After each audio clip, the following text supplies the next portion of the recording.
नमस्कार विद्यार्थी मित्रांनो, स्वागत आहे तुमचं आमच्या यूट्यूब चॅनलवर. स्वच्छ भारत मिशन अभियान आता सध्या स्थितीमध्ये सिटी कोऑर्डिनेटर म्हणजे शहर समन्वयक यांच्या जागा आलेल्या आहेत. त्याचबरोबर आरोग्य निरीक्षक किंवा स्वच्छता निरीक्षक या पदासाठी तयारी करणाऱ्या विद्यार्थ्यांसाठी हा एक महत्त्वाचा व्हिडिओ आहे. सिटी कोऑर्डिनेटरच्या आता जे काही इंटरव्ह्यूज होतील त्यामध्ये तुम्हाला ह्या माहिती असणं गरजेचेच आहे. यामधलाच प्रश्न तुमच्या परीक्षेत म्हणजे इंटरव्ह्यूमध्ये विचारला जाऊ शकतो. त्यामुळे हे सर्व पॉईंट्स तुम्ही लक्षात ठेवा. जितके पॉईंट्स मला कव्हर करता येईल आजच्या व्हिडिओच्या माध्यमातून मी कव्हर करून देतो. याचं PDF-सुद्धा दिलेलं आहे. हे PDF तुम्ही वाचू शकता आणि 1-2 वेळा रिव्हिजन केलं तर इंटरव्ह्यू तुमचा चांगला जाईल. बघा, हे जे मिशन आहे बघा, स्वच्छ भारत अभियान. आता मी स्वच्छ भारत अभियान म्हणतोय, पण सोबत नगरी 2.0 लागलेला आहे. कारण जे आधी सुरू झालं होतं 2014-15 मध्ये ते जे होतं ते म्हणजे ते आज पहिलं मिशन होतं ना. आताचे जे आहे 2021 पासून ते 2026 पर्यंत स्वच्छ भारत अभियान नगरी 2.0 सुरू आहे. 2026 पर्यंत आहे ते. ठीक आहे. आता आपण 2025 मध्ये आहे. याचे महत्त्वाचे काय काय मुद्दे आहे यावर जर तुम्ही सिटी कोऑर्डिनेटर किंवा शहर समन्वयक या पदावर लागल्यावर तुम्हाला एक्झॅक्टली कुठले कुठले कामं करून घ्यावे लागत असतात. पहा, मी काय म्हटलं आहे, करून घ्यावे लागत असतात.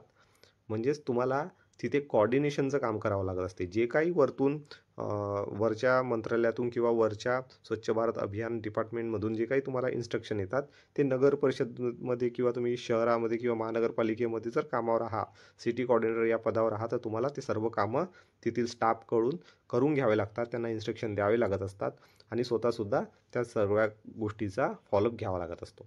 आता बघा, हे जे मिशन आहे एकंदरीत दृष्टिकोन आणि उद्दिष्टे, याचे उद्दिष्ट काय आहे, याचं ध्येय काय आहे, तर बघा, सर्व शहरांकरिता कचरामुक्त दर्जा प्राप्त करण्याचे ध्येय ठेवून स्वच्छ भारत अभियान नगरी 2.0 ची अंमलबजावणी केली जाईल. यामध्ये पुढील गोष्टींचा समावेश असेल. बघा, तुम्हाला जर असा साधा प्रश्न विचारला, तुम्ही इंटरव्ह्यूला गेलेले आहात सिटी कोऑर्डिनेटरच्या आणि तुम्हाला असं विचारलं की स्वच्छ भारत मिशन जे आहे याचा ध्येय काय आहे, याचा ध्येय काय, महत्त्वाचा याचा मुद्दा काय आहे, तुम्हाला माहिती आहे का, असं जर तुम्हाला विचारलं तर तुम्हाला पटकन सांगता आलं पाहिजे की हो सर, सर्व शहरांमध्ये जिथे आपल्या शहरांमध्ये कचरामुक्त दर्जा प्राप्त करण्याचं ध्येय या स्वच्छ भारत अभियान नगरी 2.0चं आहे, असं आपल्याला सांगता आलं पाहिजे की कचरामुक्त झालं पाहिजे. हा एक महत्त्वाचा ध्येय आहे. त्यामध्ये बघा, सर्व शहरांकरिता कचरामुक्त दर्जा प्राप्त करण्याचे ध्येय ठेवून स्वच्छ भारत अभियान नगरी 2.0 ची अंमलबजावणी केली जाईल. यामध्ये पुढील गोष्टींचा समावेश आहे. आता कुठल्या कुठल्या गोष्टींचा समावेश आहे ते पाहून घेऊ आपण. तर बघा, सर्व घरं आणि परिसरातील व्यक्ती त्यांच्या कचऱ्याचे ओला कचरा, काय म्हटलं आहे, ओला कचरा, स्वयंपाकघर आणि बागांमधील कचरा. ओला कचरा कुठला असतो, स्वयंपाकघरातून जे काही भाजीचं वगैरे निघत असतं, त्यानंतर बागांमधून जे काही पत्ते वगैरे झडले असते किंवा गवत वगैरे निघत असतं, तो ओला कचरा असतो.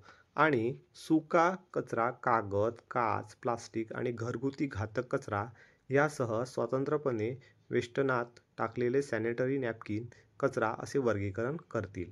म्हणजेच यामध्ये जर सांगायचं झालं म्हणजे महत्त्वाचं काय आहे, तर तुम्हाला हे सर्व पॉईंट्स माहीत पाहिजे.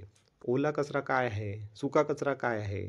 मग ह्या ओला कचरा आणि सुका कचरा जो काही घातक कचरा आहे, या कचऱ्यांचं जे काही आपल्या जे काही आपण जिथे वर्किंगमध्ये आहोत तिथे प्रत्येक व्यक्ती अशा प्रकारे कचरा देत आहे का, नसेल देत असेल तर तुम्ही ॲडव्हर्टाइजमेंट चालवा कचऱ्यांच्या गाड्यांवर आणि ते सर्व तुम्ही ओला आणि सुका कचरा प्रत्येक व्यक्तीनं आपल्या घरातून दिलाच पाहिजे. याकडे स्टाफमार्फत स्वतः प्रभात फेऱ्या काढून, शाळेंच्या मार्फत किंवा ॲडव्हर्टाइजमेंट करून कुठल्याही परिस्थितीत तुमच्या शहरामध्ये जिथे तुम्ही वर्किंगला आहात तिथे ओला कचरा आणि सुका कचरा प्रत्येक व्यक्तीने दिला पाहिजे. याचं तुम्हाला काम महत्त्वाचं असते. त्यानंतर बघा, प्रत्येक घरातून परिसरातून वर्गीकरण केलेल्या कचऱ्याचे 100% संकलन केले जाईल.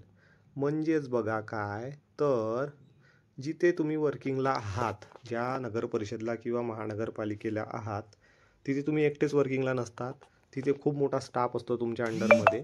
स्वच्छता निरीक्षक असतात, त्याचबरोबर सॅनिटरी वर्कर असतात, असिस्टंट असतात, सुपरवायझर असतात.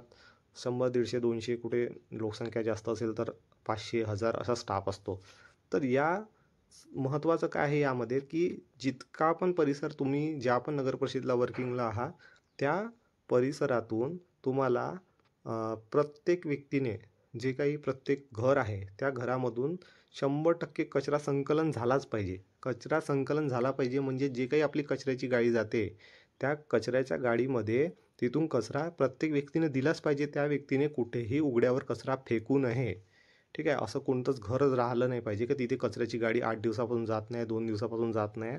प्रत्येक घरी कचरा संकलनची गाडी गेली पाहिजे. याचं मॉनिटर आपल्याला करावं लागत असतं किंवा सॅनिटरी इन्स्पेक्टर किंवा हेल्थ इन्स्पेक्टर करत असतो. आणि ह्याचा फॉलोअप आपल्याला घ्यावा लागत असतो. आणि कचरा कुठेही कोणीही उघड्यावर फेकू नये याच्यावर सुद्धा लक्ष द्यावं लागत असतं. कुठे जर कोणी फेकत असेल तर त्याला तशी नियमानुसार त्याला दंडात्मक कारवाई करता येतं किंवा जे काही नियम नगरपरिषदमार्फत मुख्याधिकाऱ्यामार्फत असतात त्यावर ते अंमलबजावणी करता येत असतं. ठीक आहे. त्यानंतर बघा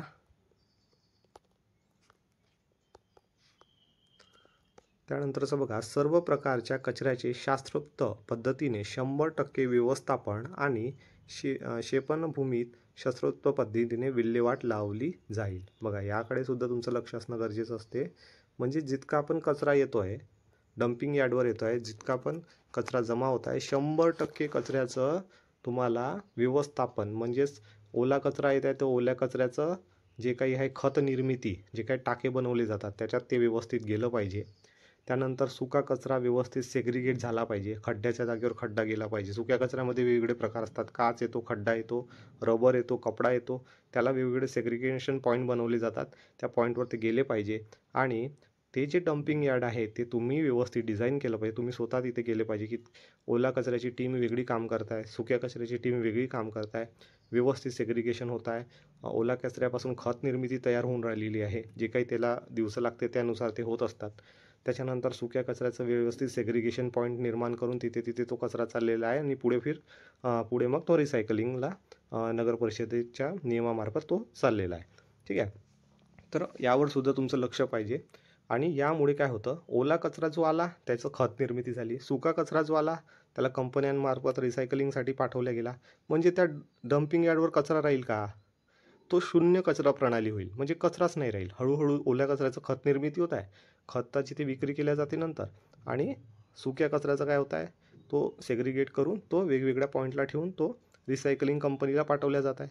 म्हणजे कचरा राहील का डम्पिंग यार्डवर? नाही. ढिगं होईल का? नाही. तर याकडे तुमचं लक्ष असणं गरजेचं असते. त्यानंतर बघा त्यानंतरचा पॉईंट कोणता आहे.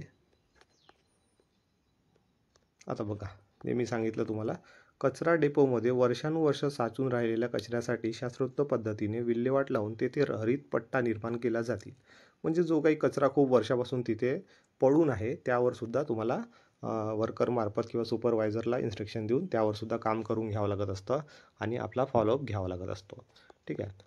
त्यानंतर बघा शौचालयातील मेल्यांचे वापरलेले पाण्याचे व्यवस्थापन, सुरक्षित वाहतूक शास्त्रोक्त प्रक्रिया करणे जेणेकरून आसपासची जमीन, जलसाठे, भूजल इत्यादी प्रदूषित होणार नाहीत, हे ध्येय साध्य करण्यासाठी खालीलप्रमाणे उद्दिष्ट ठेवले आहे. आता यासाठी जे काही उद्दिष्ट आहे ते आहे. तर बघा जिथे पण तुमच्या कार्यक्षेत्रामध्ये जिथे पण जे शौचालयातील जे पाणी आहे तर ते पाणी भूजलांचे जे पाण्याचे साठे आहे त्याला दूषित करणार नाही याकडे तुमचं लक्ष असणं गरजेचं असते. ठीक आहे. तर हे पूर्ण पॉईंट आपण पुढे कवर करूया. आणि तुम्हाला हे जे काही मी पॉईंट घेतलेले आहे यावर तुम्हाला प्रश्न विचारला जाऊ शकतो. तुम्हाला विचारलं जाऊ शकतं की प्रत्येक घरातून परिसरातून वर्गीकरण केलेल्या कचऱ्याचे संकलन किती % तुमच्या कार्यक्षेत्रात झालं पाहिजे हे तुम्हाला विचारलं जाऊ शकतं. किती % तुमच्या कार्यक्षेत्राचं संकलन झालं पाहिजे. जर तुम्ही वर्किंगला गेले आहे तिथे स्वच्छता म्हणजे सिटी कोऑर्डिनेटर या पदावर तुम्ही तिथे गेलेले आहे तर तुम्हाला असं विचारलं जाऊ शकते तुम्ही तिथे गेल्यावर तुमच्या परिसरातून किती % संकलन केल्या जाईल याकडे तुमचं लक्ष राहील. तर तुम्हाला सांगता आलं पाहिजे 100% संकलन, 100% कचऱ्याचं संकलन झालं पाहिजे याकडे माझं लक्ष राहील असं तुम्हाला सांगता आलं पाहिजे. 100% प्रत्येक घरातून कचरा हा कचरा गाडीमध्ये आला पाहिजे आणि आपल्या डेपोवर पोचला पाहिजे.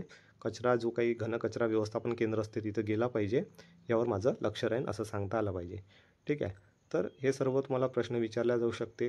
तुम्हाला असं विचारले जाऊ शकते की जो काही कचरा डेपो असतो किंवा घनकचरा व्यवस्थापन केंद्र असतं, तिथे तुमचं कशाप्रकारे नियोजन राहील यावर तुम्हाला प्रश्न विचारला जाऊ शकतो.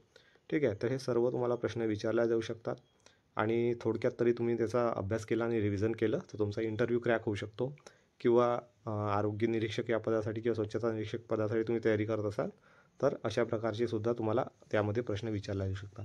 तर आजसाठी एवढंच. Thanks for watching and best of for your career.